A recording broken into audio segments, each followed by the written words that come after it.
John, many of America's closest allies are warning of a rupture between Washington and European nations. How serious is this rupture? What are we seeing play out in terms of what European nations are considering? What sort of levers they've got to pull? Well, becoming increasingly serious, Bridget.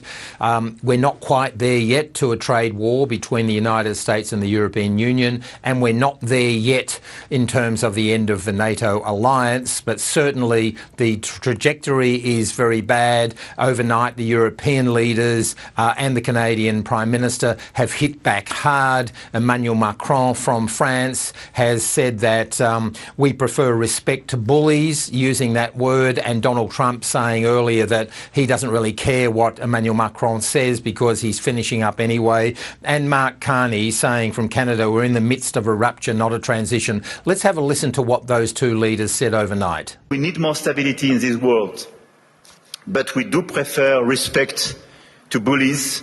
We do prefer science to plotism, and we do prefer rule of law to brutality. Let me be direct. We are in the midst of a rupture, not a transition. Great powers have begun using economic integration as weapons.